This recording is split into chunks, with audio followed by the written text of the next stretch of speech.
So let's take a look at some of the terminology we'll be using when talking about CSS. CSS stands for Cascading Style Sheets.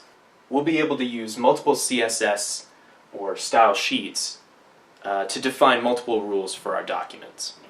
Let's look at a basic rule set. The first thing we'll define is our selector. Let's say that we want to select all paragraph tags that have the class myClass. We'll start with the tag selector and add on a class selector. So once we've defined the selector, we need to open up the body, the rule body of our rule set. To do this, we'll use the opening curly bracket. This will allow us to define the body of this rule set. We start with the opening and we end with the closing. Inside of our rule set, we'll define a series of rule names and rule values to define the way that the elements that match this selector will look. Let's start with a simple rule of color. Here's our rule name.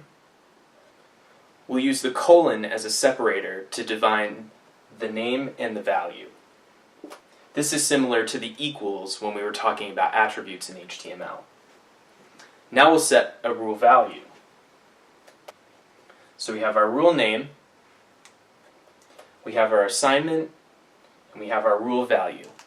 Every rule definition has to end with a semicolon. So here we have our selector. This defines which elements will be receiving this rule set. We have the body of our rule set. We have our rule name, our assignment, our rule value, and our terminator.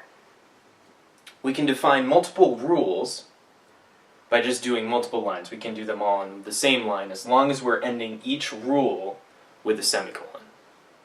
So this entire thing is known as a rule set, and we can have multiple rule sets in a single style sheet or across multiple style sheets.